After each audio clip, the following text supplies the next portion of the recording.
Good afternoon, Westwood, and welcome to the Wolverine Report, episode 16. Evan Cardimino, Charlotte Lynch is out. We have Michael McGrail, Westwood Media Center intern, Marie Fiscaldo, and I'm Morgan Donahue. Folks, we have a terrific episode today. Two members of the Westwood golf team who had an amazing week, amazing season that ultimately culminated into last week. Runners-up Division II state championship, as well as an unbelievable individual effort. Patrick Dalton, Lillian Gulesarian. Patrick shot a 73 plus 1 last week, tied for third. Lillian shot a plus 2, 74, tied for seventh. Amazing accomplishment for the Wolverine golf team, culminating on just an amazing year. Undefeated in the TVL, which is simply remarkable. But guys, how are you? And thanks so much for coming on today. Yeah, thank you for having us. Yeah, thank you for having us. Absolutely. So obviously a very, very special, historic season for you guys. When you look back on the season, today it's still somewhat fresh. But if you had to describe how special this season was for you, what are some of the things that come to mind? Yeah, we started the season and we knew we were going to have a pretty good team this year. I feel like we knew everyone who's going to be in the lineup for this year, and we just knew it would be a special season. Yeah, so I had kept tabs the last couple years because one of my neighbors, Brendan Varner, was on the team. And I kind of got him back into the game. We'd play, and I'd say, hey, hold a little bit, longer on this. You want to create some more lag, which creates more club head speed and ultimately good divots. Good divots create good shots, is what I would say to him. And the last couple years were terrific. You guys had made it, I think, to the state championship the previous 2 years. Is that correct? Yeah. Unbelievable. So, you guys kind of had seen, the talent that you had, the core. And so you knew going into this year that, a lot of that firepower over the last couple of years was coming back, obviously going to be a successful team. But could you also see, what was coming up from the underclassmen, guys like, Pat Dalton and team members that were coming up? Could you see that, as the team was developing over the years? Yeah, I know, especially for Patty. I played with him last year, and I knew he was a very good player. And then coming into this year, I was very surprised at our first few matches how much better you'd gotten over the offseason. Yeah. One commonality that I saw through golf is a lot of hockey players. Do hockey players make solid golfers, in your opinion, Lillian? In my opinion, I see a lot of hockey players that play golf, and I just think being able to swing a golf club fast is what you see in hockey players too. Very, very similar, swing, rotation, follow through, all of that. And we actually had the opportunity to cover a couple different matches, which is awesome. Thank you guys for having us. You guys are great hosts. And it was awesome to see you guys play together, particularly you two. I thought you guys did a really good job of communication. And I think that's something that's underrated when it comes to team golf.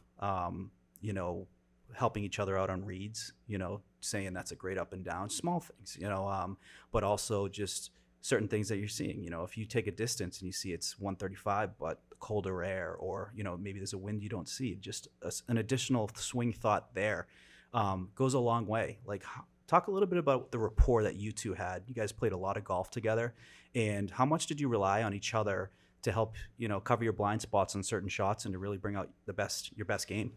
Yeah, I think, me and Lillian are a very good duo, played very well together, and she would always give me the right reads that I needed to make the putts. So, yeah, I always trusted her with her giving me the lines. Yeah. Yeah, and same for Patty. I mean, any player, it's a big advantage just when you have two sets of eyes looking at a shot or looking at the read of a putt. So, yeah, always made us play better. A question for Pat. So, talking about the last couple weeks, awesome couple weeks. So, you guys runners up team-wise in the state championship. You were tied third overall. You were invited, and Lillian also invited to play in the New Englands. Unbelievable. You get to play with the best players in New England. And just an amazing season. How much of this season has just built your confidence where, coming into next year, just like what you were able to accomplish this year, like how confident are you going into next year just with all the things you accomplished this year? We're very confident. I mean, Lillian's going to Penn State, but yeah. I'm very confident about next season, going into next season for the just like the state tournament, or if we make the state tournament in sectionals, it should be hopefully a good run for our team as well, because we have good underclassmen that are coming up as well. Yeah, absolutely. I mean, golf's an interesting sport. It's, some people just roll out of bed, they hop in the car, they show up to the course, and they shoot 1 under, 2 under. Some have, that talent, but they also really understand how to use their strengths on a golf course, doing some preparation. If you can understand the course and understand which holes to take the driver out of the bag and, maybe hit an iron off the tee versus 3-wood, that's a huge advantage to have. How much, when you guys were going into, say, like TVL matchups and, away courses, would you spend on trying to understand that course and trying to approach it before you even hit a tee shot? Was that something that was kind of thought before, taking your first tee shot on away courses? Yeah, pretty much. I mean, on any away course that I always look at the, it's called like blue golf. I look at the all the hole layouts to see how far I need to hit to like give me a good like iron in to the green. Yeah. So I usually look at that, and that gives me a good sense of what I need to hit on each hole. So on top of doing your research before games, you also have a great coach, Coach Peter Hockman. How helpful has he been for you guys in your development as golfers? Yeah, I think his, time being the coach, he's been able to see all the courses multiple times, and it's definitely been helpful when, my freshman year when I didn't know any of the courses that we were playing, he'd be like, oh, this is what you want to do on this hole. This is, keep the driver in the bag on this hole. It's definitely been a big advantage to have someone who's been the coach for so long and knows how things work. Yeah, I think so as well. I mean, having being the coach for so long, it's been a huge advantage for our team to always know like the background of the course and what the greens are like running at and all that other stuff like that. You guys have Norfolk as a home course. It's a wild course. It's just a lot going on there. Out of bounds on some holes. You might have out of bounds, left and right, and still got to get across the path. And then you're going to have par fives that seem very simple, but ones that can certainly get away. How much of an advantage is it having a course like that as your home course, where a team that comes on, never seen it before, like maybe that Duxbury team that day, looks somewhat simple, and then all of a sudden, a couple holes in, you're like, what is going on here? Yeah, well, I think that the course looks very simple, as you said, to start. Yeah. But as you go in, you look at the greens, there's a lot of undulations in the greens and a lot of slopes. Yeah. And that you can't see from a distance. So that is a huge advantage. Knowing where the green breaks and where the shots are going to slope towards the pin is a huge advantage that we have. Do you guys have a favorite course away, a non-home course that you guys really like to go to? Mine would be Dedham or TPC. I feel like they're such unique layouts, and it's definitely fun to play. I'd say TPC Boston or Hopkins Country Club. I like that course is very nice. Both those courses are. Yeah, they're it's fun how you get to play different courses, and it's kind of, you guys don't play the same course every year. Does it go back and forth, or unless it's TVL large, you do a home and home, right? Yeah. Yeah.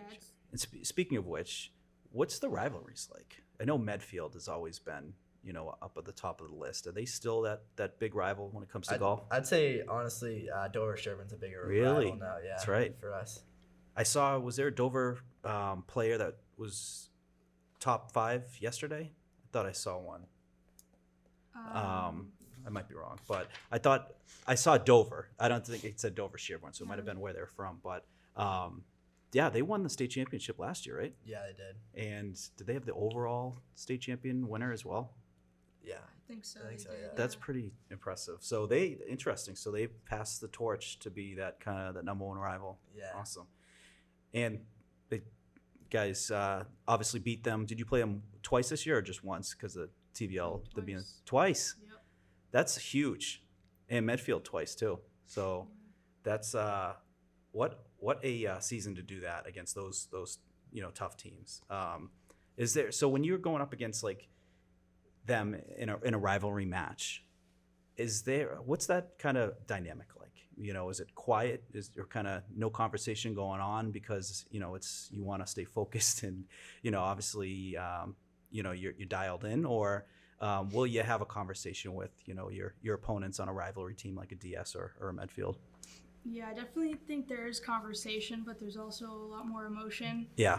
Someone hits a bad shot, and it's more likely you're going to see a club slammed or something like that. But yeah, it's definitely competitive, especially against those tough teams.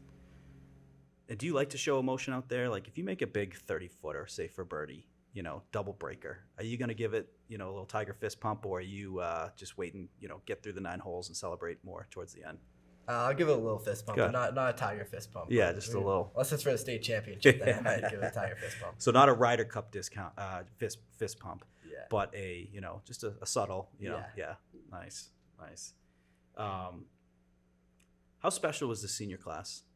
You guys looked like you had a lot of fun out there, and obviously, Pat, you're not a senior, but how, Lillian, for you and your fellow seniors, and Pat, just the seniors, that you obviously teammates with, how special were all of them? You guys seem like to have a lot of fun. You had the Instagram account, which was funny. The post golf interviews, hysterical. How special were they, and how fun were they to be a part of the team together with?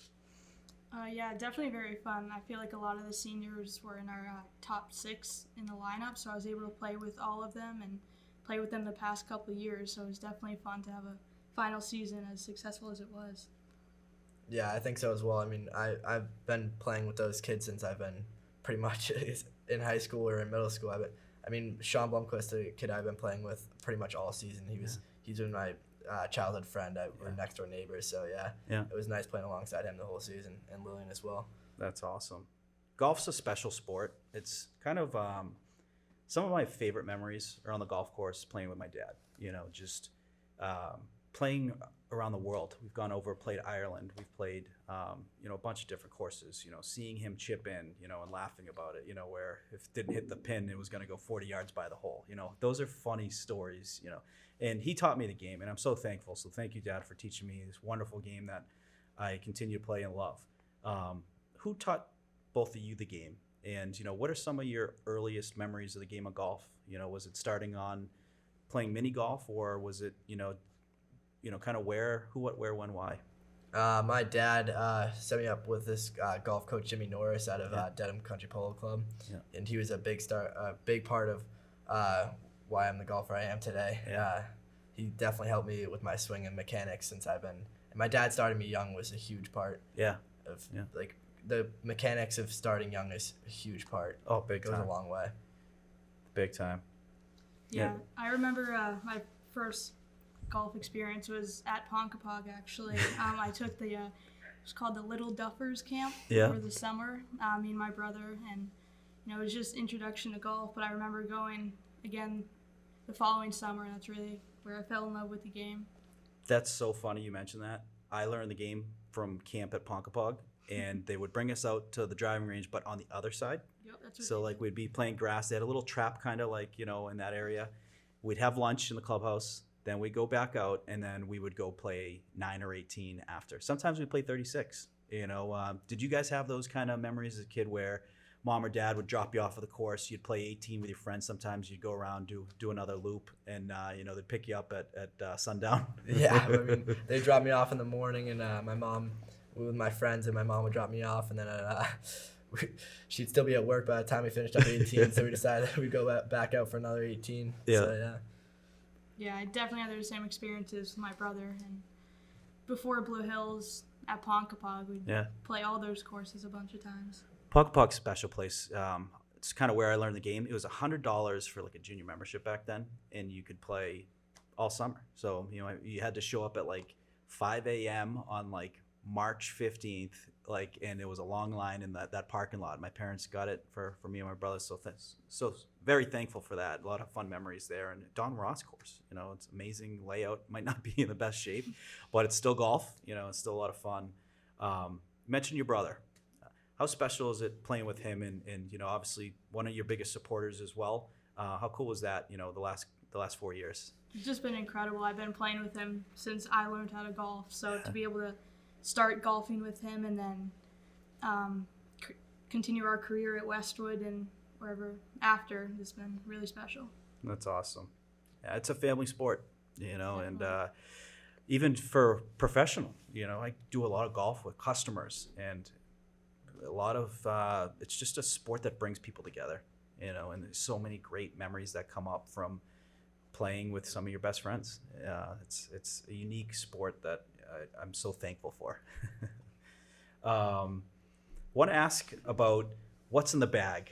So Golf Channel kind of does this. So we'll start with drivers and we'll go all the way down to what kind of golf ball you use. So what's in the bag for the drivers? I play AI Smoke Callaway driver. Trust what degree? I think it's 10.5. Okay, a little height. Like it. Lillian? Yep, I have the TaylorMade. Yeah, I play that at I think 11 degrees and I like a higher. Nice. Yeah. And then irons. I play the AI Smoke Callaways as well. Very nice. So you're all in on Callaway. Yeah. Yeah. I've got TaylorMade irons. All in on TaylorMade. I love it. And then wedges are an interesting, kind of topic of discussion because Callaway, they got some decent ones. TaylorMade, not so much known for their wedges. Did you stick with TaylorMade for wedges, or did you go? I do. Wow, Yeah, my loyalty. brother has the Titleist, and I just don't like those ones. You never got in the Vokies. Oh. I haven't tried the Callaway yet. Yeah. But, I used to have the high toe Yeah. TaylorMades, and Yeah. I love those. And then this past year, I switched to just regular wedges, but still TaylorMade. Interesting. And then Yeah. Callaway wedges. No, I play the Vokey wedges. Tennis See, Vokey wedges. smart. Sometimes you gotta pick the ones that are best fit. It might not be the brand down. Tiger used to do that. Tiger would have all his Nike clubs, but he'd still have the Scotty Cameron, which leads us to putter. What do you guys use for a putter? Yeah, I also play a Scotty Cameron. Scotty Cameron. Okay. Got the Bettinardi putter. Very popular. Those are I'd say those are the top three. You have the Bettinardi, the Scotty Camerons, and then I would probably put TaylorMade's got some good putt. The kind of the mallet putters in there, but putters. It's funny. I have a friend who's got about 5 different putters, and he buys and sells them on Facebook. So he'll basically go through his rotation depending on how his golf game is, which it's still developing. And then lastly, golf ball. I'd imagine it's probably Pro V1 for both. Yeah, Yep. I play Pro V1. Good. That's interesting. So, have you guys, when you are looking at like your clubs in the bag, do you really feel like making a connection with a brand? When it comes to what you're putting your trust in the club, like how does that decision go into it? Or am I overthinking? Is it more so you got fitted and that was kind of the best fit when you had your fitting with your instructors or whatnot?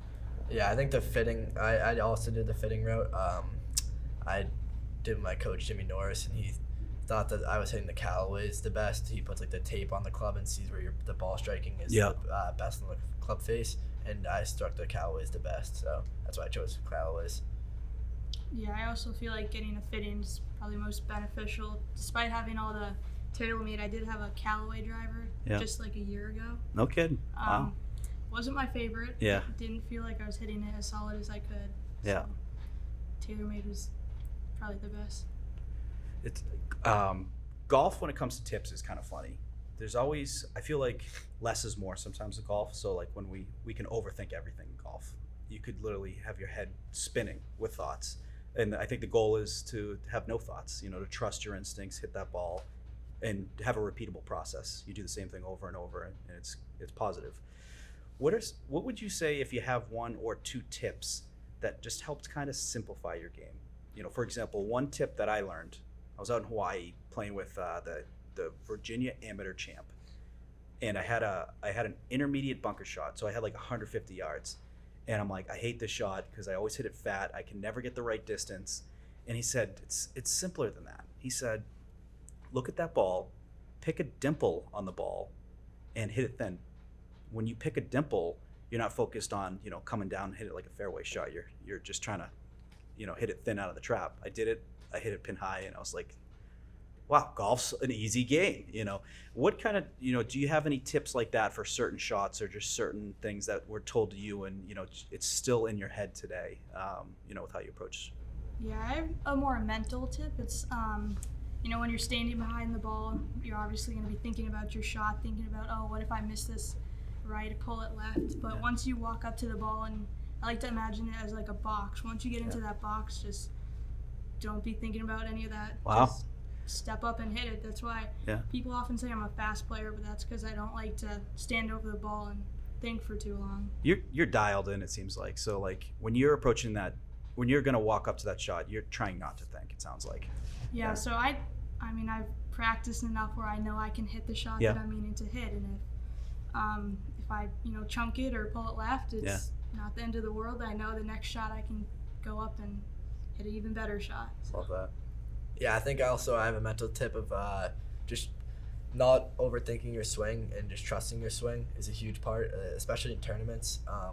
Just if you had a bad day the previous day, you always go out the next day and just don't think about the last day you had. Just keep on going. In that same sort of vein, I'll be the first to admit that I am not the most knowledgeable person of golf. I've played maybe about 3 or 4 times in my life. What would you tell to someone who's entering the game of golf, or some of the freshmen who might be on the team who just started playing golf? What's some advice you're giving to them as they start playing golf? Yeah, especially the freshmen on the team. Just, learn from the experiences, the new courses you're playing. Some players come into it only playing 9 holes. So, the more practice you get on course, the better you're going to get. Don't take it too seriously. You're always going to, get better. Yeah, I also think for the freshmen, just get as much experience as you can. Even if it's just going out with your friends and having some fun, just playing the course and just getting used to your swing and all that is definitely a huge advantage and a good tip to take. I think these are awesome points because these are performance type questions, and something that Evan and I has really tapped into when we've had great athletes on is one commonality is not only they super talented athletically, but their mental their mental approach is unmatched. How they look at things, how they stay positive. I think one of the major things that they all have in common is being positive. So I mentioned to Lindsay Halling, we had her on last week, and I said, Ben Hogan, one of the best golfers of all time, he used to tell himself, this round and every round, I'm going to have 8 bad shots. So he would tell himself that because he would, and what he considers bad shots, we're probably considering good shots. But he did this because he had these expectations ahead of time, so when he did hit a bad shot, he wasn't blown up. He wasn't, it wasn't going to ruin his round. And his expectation, it just allowed him to move on quicker. When you guys are getting in, say you have a match today. It's 12 o'clock noon. Your match is at 4. What is your mind frame, going into the match itself? At what point do you start focusing on the match, or is it as simple as, it's more so when you hit that first drive, that's when you get dialed in? Does getting dialed in happen, in advance, or is it more so when you get into the arena? I think it's once you get to the course and on the putting green, I think that's when you start to get dialed in. Yeah. And especially on the tee box is when you get dialed in as well. Yeah, I would definitely say once you step foot on the course, you're going to be thinking about, what you're going to do in that round. And I think that's when you get dialed in. Yeah. It's interesting because, you see so many different styles of players win majors. Ones that are super analytical, like Bryson DeChambeau. He's literally trying to find the circumference of the diameter of this in a lot of terms that I have no clue about and I don't try to understand, but he won a major. He's won, he won the US Open. And then you get guys like Bubba Watson, who's never had a lesson. He's just figured out his swing. He doesn't hit it. I don't think he either puts a high, draw on it or a high fade. I don't think he really hits a straight ball. He probably could if he tried to, but he plays it, where the contours is, and we'll always try to get it to work its way in, closer to the hole for manageable putts. So speaking of which, when you have all these different types of styles, there's a lot of different players that are fun to root for. Who are some of your players that, you root for? Say it's a British Open or Masters. Who's the person that you're turning the volume up on the TV for? Probably Scotty Scheffler, Alexander Schauffele. Yeah, good ones to follow. Yeah, I think Bryson. I mean, he's such a fun player to watch. Yeah. And, I wouldn't say I'm as technical as he is, but it's definitely fun to watch him on the course. So do you appreciate his approach, though, with the science-backed approach that he takes and kind of trying those new things? Because a lot of the stuff that he does say where it does make sense to me, which is not everything, I'm like, that's a great perspective. Do you appreciate kind of just hearing those type of things from players and sometimes implementing it, sometimes not? I definitely do. I mean, one example is, the players that use aim point. Yeah. And I did try using that a little bit a couple of years ago, and I still try to think about it when I'm on the putting green, but it's definitely cool to hear their experience and how they use that both on and off the course. Yeah. Yeah, he had a great point, too, where he said when people put the line on the ball to mark it up for a putt, he said those are more for, like, the 6, inside, like, 7 feet. Like, if you're lining it up on, like, a 30-foot putt, like, it's going to do you no good. So, I mean, it's stuff like that I take and I bring it to my routine. It certainly doesn't help my golf because nothing much is going to really help it. But they're good points, that he makes. Holes in one. Any holes in one out of this group? Yeah, I have a hole in one.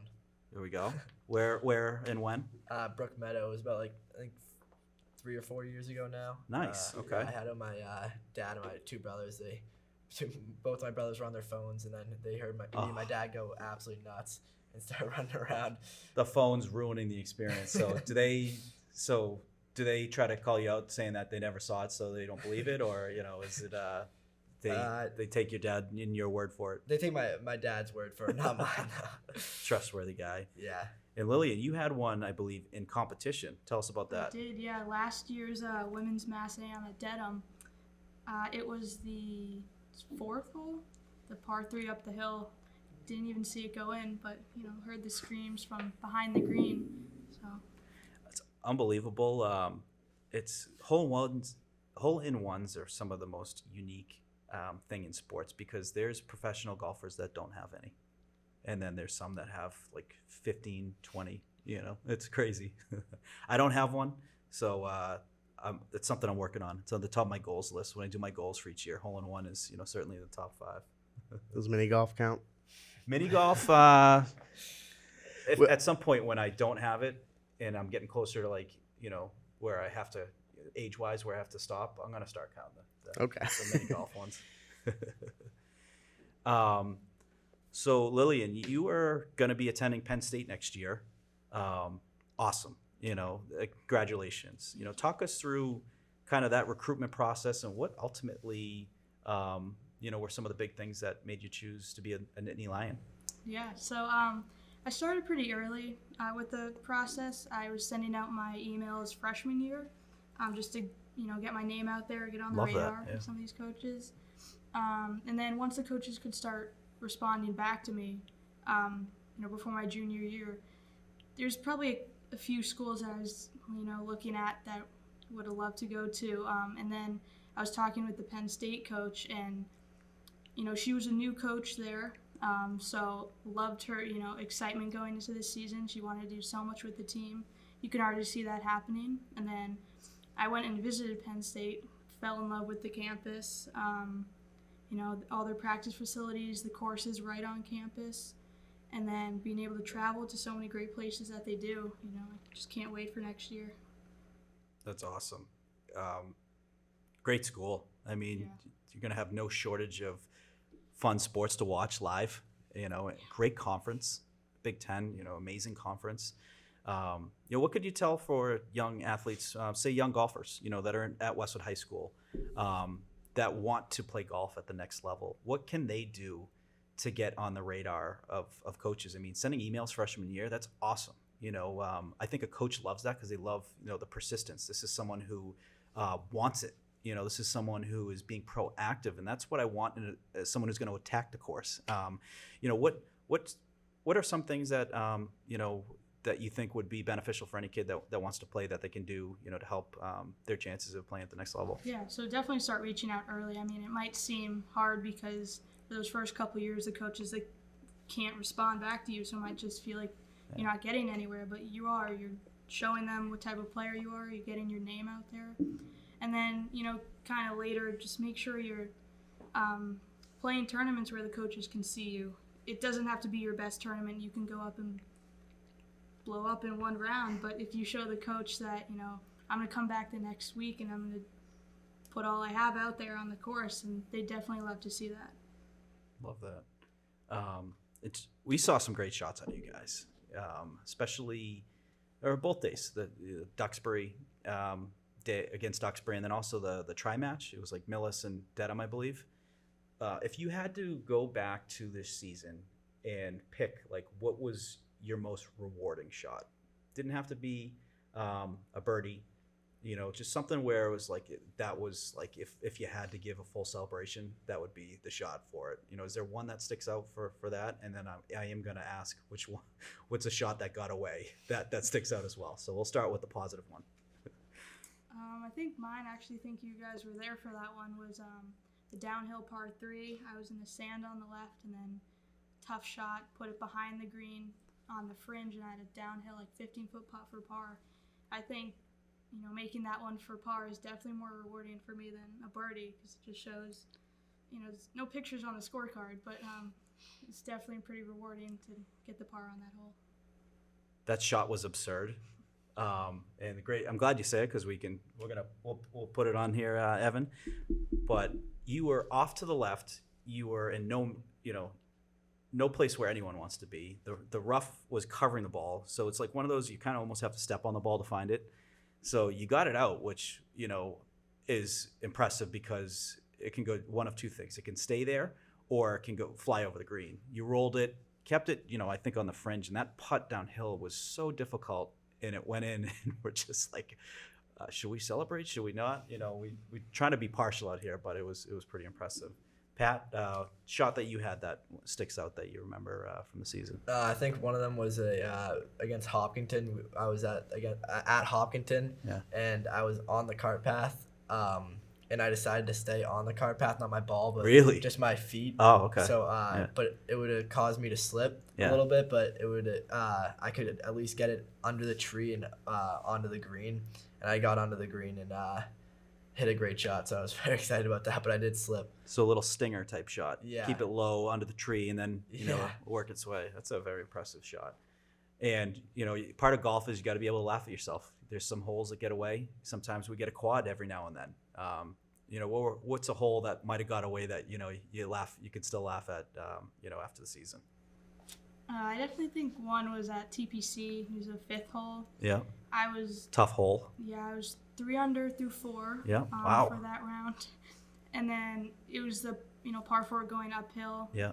Don't remember where my drive was, but I was on and 2, probably 15-foot putt. Yeah. And I 3-putted it. I mean, it was a pretty straightforward putt, but I think honestly, I can't tell you what happened there, but definitely got away from me there, and wish I could have converted a few more birdies. I mean, that's something that Evan and I do every day. So that's if that's your worst one, that's a pretty good one to have. I would say mine was probably at Norfolk Golf Club. I think that one of the holes on I think it was 4. I was on in 2 and it was pretty close, and the pin was at the front. And no! Did you putt off? Yeah, I put off the green no. and made a bogey. Yeah. Oh. Well, at least those aren't too bad. I mean, that's painful because especially if it seems like it's almost a tap in, and then the tap in goes from birdie to bogey. That's tough. But no holes this year. 2 out of bounds or anything like that. I've done a few of those. Those are brutal. It could easily happen in Norfolk too. Yeah, luckily I didn't have any on 4 this year. Yeah. No, those are fun. You got to be able to laugh at yourself, especially in golf. I think it's a game that brings out character, especially the hole that you had, Lillian. That brings out character of some might just say, all right, I'm going to accept the bogey and move on. She fought and got that par, such a all-American par, that hole, for that hole. What are some of the things that you've learned from golf that you think will benefit you in life? Golf in life, you hear it all the time from Jim Nantz on CBS, how golf imitates life. And it's very true. There's ups and downs. There's a good hole, there's a bad hole, but there's also the next hole, which, is where the focus should be. Focus should not be on, 17's got water, I'm on 8, I'm on 12. Do you see similarities between life and golf? And do you think golf has taught you some things about being resilient in life? I think that a big part of life in golf is staying positive and don't let anything get in your way, and don't stay too negative with yourself. And yeah. Yeah, I also think the discipline, both me and Patty know from competing outside of high school too, is how much time and work goes into that. Getting to that other, better level. Yeah. So I think, being a high school student, you have so much homework and time and whatever, trying to deal with that, but also having golf to teach you like time management and how to keep going is very important. Absolutely. Yeah, one of the things we often ask a lot of students here, you mentioned time managing is with school. Are there any teachers that have really helped you guys along the way that you'd like to give a quick shout out to? Yeah, I definitely think like all my teachers definitely are really helpful this year and last year as well. Just understanding that you might have to miss school one day, but being able to help you get caught up when you get back, and just understanding that's been very helpful. Yeah, my Spanish teacher is very good about. I missed the last 3 Mondays for golf, so she's very good about helping me catch up on schoolwork. Who's that? Miss White. Miss White. Shout out Miss White. That's awesome.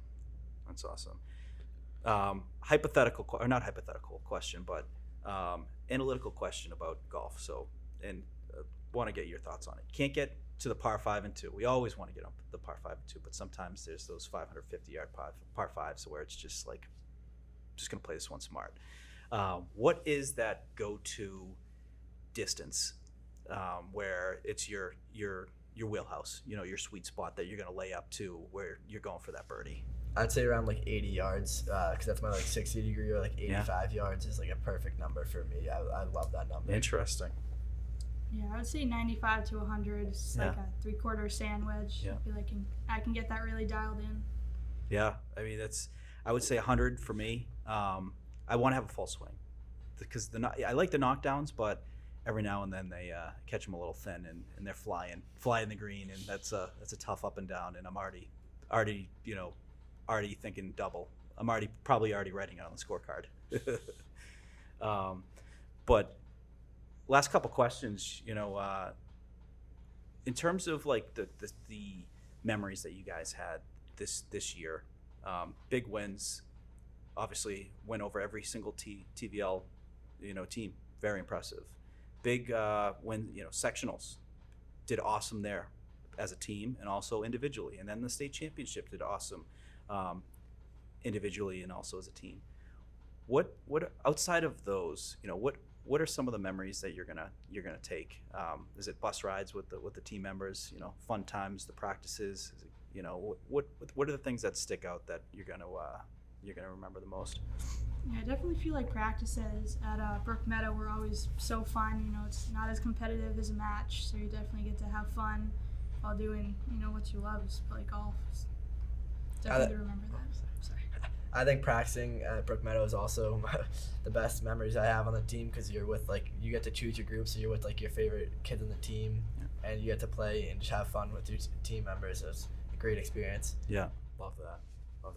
Last question I have for you too is we typically ask the different athletes, wearing the W special, wearing the W for the town you're born, raised in, grew up, go to the high school, whatnot, and then to couple that with the historical season. What you guys did this year hasn't been done. I don't think. I can't remember an undefeated TVL season. And then you also have Wolverine on the schedule. And then what you did in non-league games, non-league matches. It wasn't a state championship year, but it's still a historical year. How proud are you of everything you accomplished this year, and how proud are you to have done it, wearing the W and doing it for Westwood? We're definitely very proud, me and Lillian here. I think I'm very proud of just the team, of how far we came of being on JV our freshman year, pretty much, besides Lillian and Gunther, and then everyone stepping up to the plate this year and having a great season was pretty special to see. Yeah, I'm extremely proud to do it for Westwood. Go to school here your whole life, and to be able to get these accomplishments for your school I'm very proud of that. That's awesome. And last final question, I do gotta give a shout out, Lillian, what you did this year at for the LPGA qualifier, unbelievable. So Lillian played in a qualifier for the Monday qualifier. She was the medalist, which means she had the lowest score. So I think it was the top 2 in that tournament advanced to the Monday qualifier. she's competing with professionals. It's professionals are trying to get into the tournament to compete and earn money. There's pretty good paychecks that are on the line. She made the Monday qualifier with I think it was like 12 was it 12 players? Yep, 12. Unbelievable. Talk us through that experience. At one point did you say, I'll give it a shot? And then at what point did you when you're seeing you're scoring well in that pre-qualifier where you said, I got a chance of making it, and then made it? How proud were you of that accomplishment, and how big was that for your confidence going into this year? Yeah, it was huge for my confidence. I knew the second I saw that invitation to the pre-qualifier, I'm like 100% doing that. And I had never played the course before. It was Worcester. Yeah. But I remember finishing, and it was like, wow, I love the course, but very proud of the way I could have played there. And then going into the following Monday qualifier, did not play my best, so not very happy about that. But got to hit on the range with play practice rounds and putt with some of the best players in the world. And it was crazy just being there. Awesome. And a potential flavor for being on the tour someday. And we can say that we had her on the Wolverine Report. But guys, thank you so much for coming on. Amazing season, and we were so fortunate to be able to come out and see you guys for a couple matches, and we were following along as well. We had a podcast last week, and we were literally refreshing the phones for the next update, on holes and whatnot, and it was so fun to watch, and so proud of you guys as well. What you did in the community, wearing the W and doing us proud. So. Congratulations and thank you guys so much for coming on, and we appreciate it. Thank you. Thank you. Thank you for having us. Awesome. Well, thank you all for joining in. Appreciate it, and we'll see you all on the next one.